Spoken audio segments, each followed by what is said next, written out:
Donc là, chers amis, on vient de terminer de présenter toutes nos stratégies d'investissement et nos niches de recherche d'opportunités sur les secteurs immobilier, bourse et entreprise. Donc, une fois qu'on a fait ça, il est temps de prendre vos questions que mon associé a notées au fur et à mesure de la présentation. Et donc là, on va prendre une à une toutes vos questions, on va répondre aux questions. On va regarder s'il y a d'autres questions et avec ça, je pense que vous serez totalement satisfait de votre journée, puisque non seulement vous avez appris à investir correctement sans devenir des analystes financiers, et en plus de ça, vous allez trouver toute la réponse à vos questions. Je pense qu'on ne peut pas faire beaucoup mieux que ça, et donc là, je vais traiter une question de quelqu'un qui souhaite investir en fait dans les matières premières, et donc il nous demande est-ce que c'est intéressant d'investir dans les matières premières? Alors, déjà, c'est une très bonne question, dans la mesure où, effectivement, tout le monde a dû remarquer que les prix à la pompe, par exemple, d'essence ont augmenté. Et ça, c'était la suite de l'augmentation du prix du pétrole, qui est un nouveau plus haut depuis au moins 5 ans, là. J'ai pas trop les chiffres en tête, mais on s'en fout, l'idée c'est celle-là. Et il en est de même pour plusieurs autres matières premières. Donc la question c'est est-ce que ceux qui savent bien, par exemple, forer le pétrole, ils peuvent continuer à forer le pétrole profitablement à ce cours-là? Est-ce que ce cours-là a toutes ses chances de se maintenir? Alors, c'est une question déjà à la fois macroéconomique, c'est-à-dire qu'il faut comprendre ce qui se passe au niveau du pétrole et des matières premières en général dans le monde, parce que si vous ne savez pas ça, vous n'avez aucune chance d'avoir la moindre idée sur les tendances directionnelles de ce marché-là. Et une question euh, également, si je puis dire, au niveau entreprise, vous devez savoir identifier les entreprises qui savent, par exemple, bien forer le pétrole ou bien creuser les mines, parce que dans ce secteur-là, en fait, il y a quasiment que des branquignoles, hein, soyons honnêtes.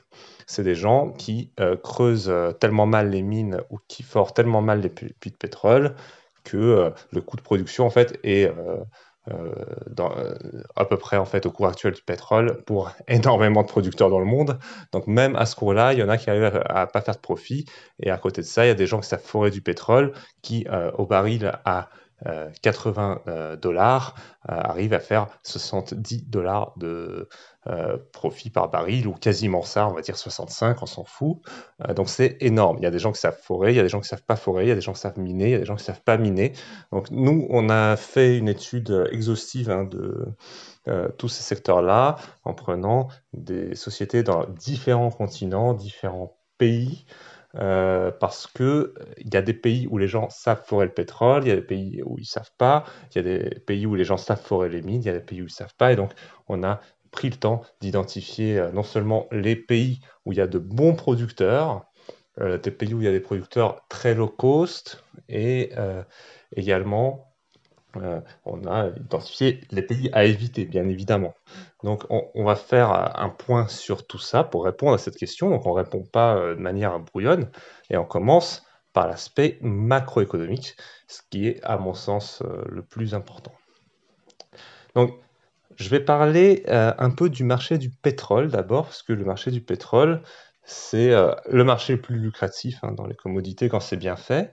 Voilà, mon grand-père a travaillé dedans, je connais ça depuis que j'ai 3 ans en fait.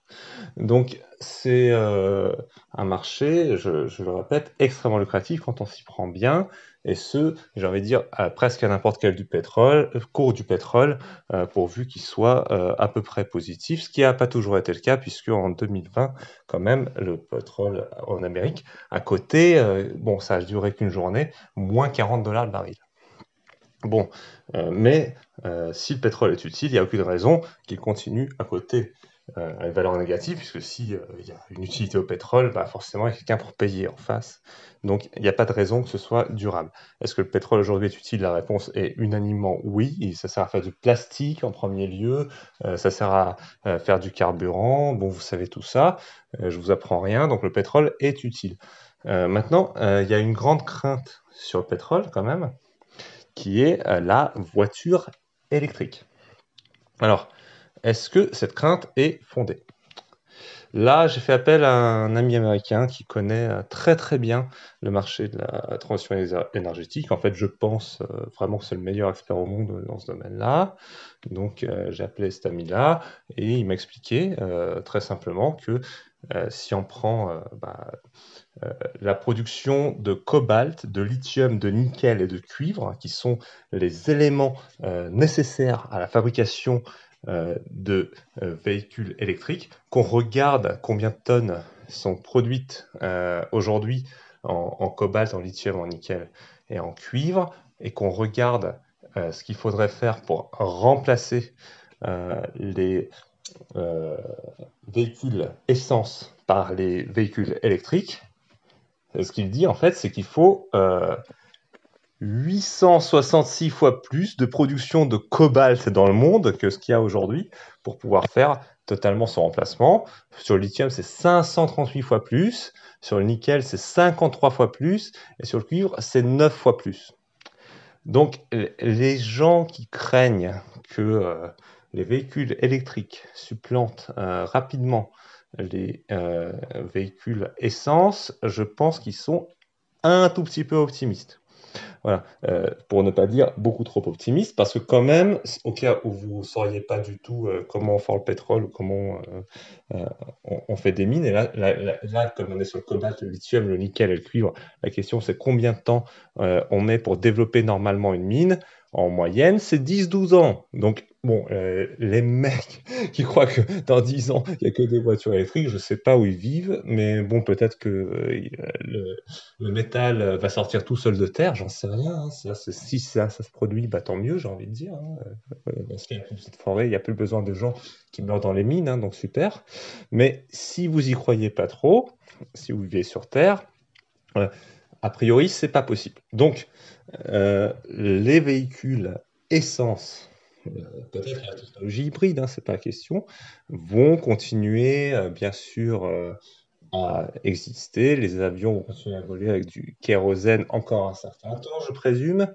Et en plus de ça, il faut quand même faire des choses avec du plastique. C'est pas parce qu'on jette maintenant voilà, on dit que les gobelets plastiques, c'est plus bon et les couverts plastiques, c'est plus bon. Il n'y a qu'en France qu'on dit ça et en Europe, hein, d'accord? Mais il y a plein d'endroits dans le monde où on utilise encore ça. Et puis, il y a plein d'autres choses qu'on fait avec du plastique. J'imagine que vous savez ça aussi bien que moi.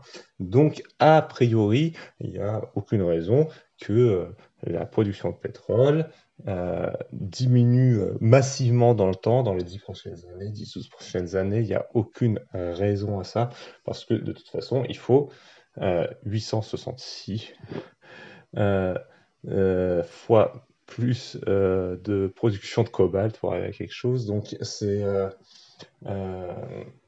c'est un peu que ce qu'on fait en 2018. C'est-à-dire si on, enfin, moi, après, si on arrive à trouver du cobalt plus vite, c'est possible, hein. C'est possible qu'on arrive à trouver du cobalt plus vite. Dans ce cas, il ne faut pas 866 fois plus de production de cobalt, il ne faut pas attendre 866 ans pour remplacer la flotte essence de véhicules par la flotte électrique. Donc, dans ce cas, ce serait faux. Donc, si on arrive à doubler la production de cobalt dans le monde, ce qui serait un exploit, rapidement, dans ce cas, bah, il faut que 433 ans. Hein. Donc, on a 433 ans devant nous où voilà, le cobalt doit être foré si c'est au double du taux de production actuel. Si c'est au quadruple, bon, vous savez calculer, hein, vous divisez par deux à chaque fois. Hein. Voilà, donc si il faut 866 ans au rythme de production de cobalt actuel, a priori, il n'y a pas d'inquiétude à avoir sur le contexte pétrolier. Donc, a priori, la production mondiale de pétrole va se maintenir parce qu'il y a une hausse de la demande mondiale. Alors, elle est lente, cette hausse, elle est lente, c'est 1% par an, donc vous attendez pas à une hausse exponentielle de la demande de pétrole mondiale pour l'instant.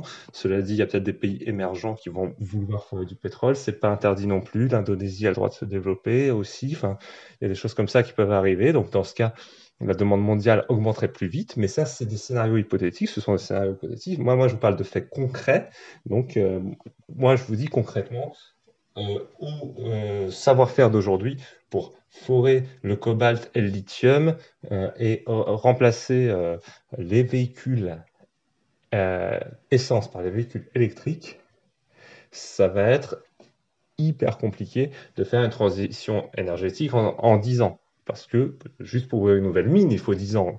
Pour ceux qui sont bons, hein. 10 ans, c'est pour ceux qui sont bons. Pour ceux qui ne sont pas bons, c'est 12. Donc, vous voyez, c'est loin d'être trivial de faire un remplacement de véhicules essence par des véhicules électriques. Et c'est loin d'être évident de supprimer le forage pétrolier de la planète. D'ailleurs, du reste, si cette ressource nous est offerte, peut-être qu'on peut la forer proprement, faire des belles choses avec, si on met des bons filtres sur les bons véhicules. Mais voilà, la recherche s'est orientée pour l'instant vers le véhicule électrique, mais peut-être qu'ils vont revenir aussi à est-ce qu'on peut faire un meilleur filtrage sur les technologies essence, tout simplement. Et dans ce cas, le pétrole ne polluerait plus du tout, ou presque, hein.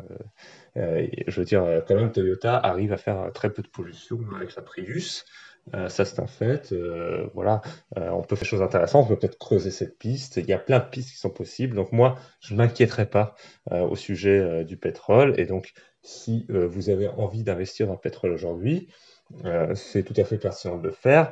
Les fonds euh, dans le monde ne sont pas du tout sur le pétrole parce que c'est un secteur qui a sous-performé tous les autres hein, sur les 10 dernières années. Cela dit, le pétrole, quand c'est bien fait, c'est un business hyper lucratif. Hein. Hyper lucratif, ça veut dire que même dans le contexte pourri où on a été sur les 6 dernières années, il y a des entreprises qui ont réussi à faire 15% par an sur leur investissement avec des prix de vente pourris. Donc avec des prix de vente bien, ça fera du 30-40% par an sur investissement.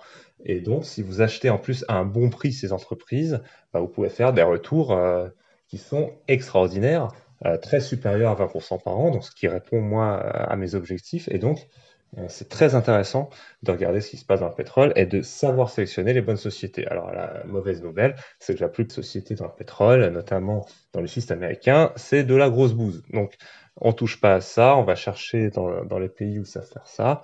Et donc, on va pouvoir voir ça ensuite, parce que là, je suis encore sur l'aspect macroéconomique. Ensuite, passons sur les autres choses, donc les matières premières en général.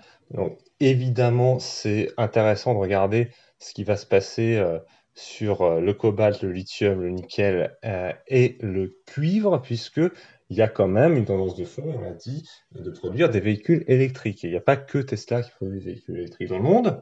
Donc, il y a de plus en plus de gens qui les produisent et ils ont besoin de ces quatre matières premières. Alors, la mauvaise nouvelle, c'est que tout le monde le sait. C'est-à-dire, si ça se coupe pour vous, c'est que faut que vous fassiez très attention quand vous cherchez dans ce secteur-là. Et en fait, toutes les sociétés qui forent le cobalt, le lithium et le nickel sont absolument outrageusement survalorisées sur les marchés. Donc, soit vous êtes super bon et vous savez faire des projections futuristes sur leur taux de production qui vont monter exponentiellement, soit vous savez pas, et dans ce cas, je vous conseille d'éviter ces trois matériaux, hein, le cobalt, le lithium et le nickel.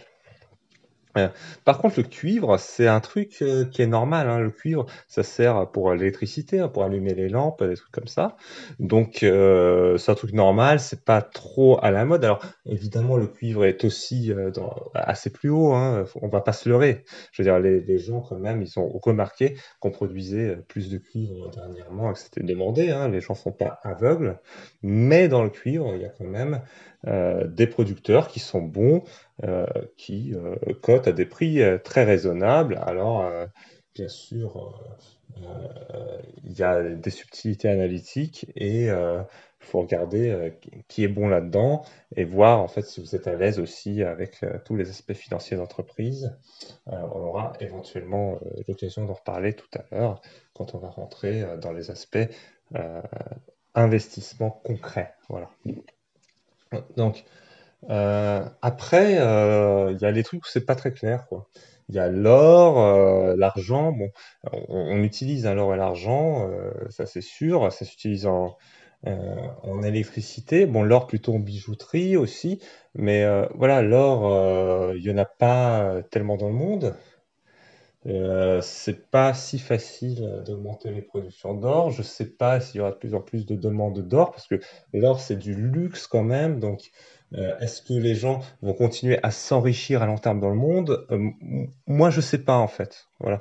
C'est-à-dire, je suis pas sûr. Il y a le Covid quand même qui s'est déclaré.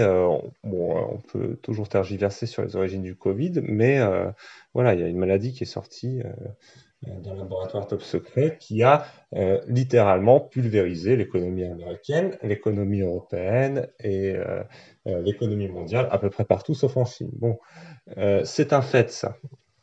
Est-ce que on est revenu au niveau euh, de croissance, pardon, au niveau des économies telles qu'elles étaient avant que le Covid se déclare? La réponse est clairement non, même si tout le monde parle de croissance, tous les marchés sont au plus haut, tout le monde a l'air euphorique, tout le monde a l'air de dire que voilà, en fait, le Covid est derrière nous, la croissance va reprendre. Mais la réalité, quand même, c'est que les PIB, que ce soit en Europe ou aux États-Unis, ils sont bien en croissance, ça je suis d'accord.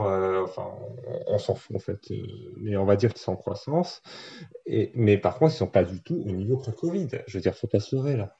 Donc, est-ce que ça veut dire que, il y a des gens qui ont perdu des emplois, il y a moins de pouvoir d'achat, peut-être que ça peut se répercuter sur le luxe, peut-être que les gens n'auront plus envie de payer autant de bijoux qu'avant. Ça peut arriver, quoi. Donc, moi, je ferai juste attention hein, sur l'or, notamment, sur cet aspect-là, parce que quelque chose qui est utilisé principalement en bijouterie et assez peu dans les applications industrielles, ça pourrait voilà, avoir un impact euh, sur le cours qui ne s'envolerait pas comme celui d'une matière première aussi utile que cobalt ou cuivre. Donc voilà, faire attention.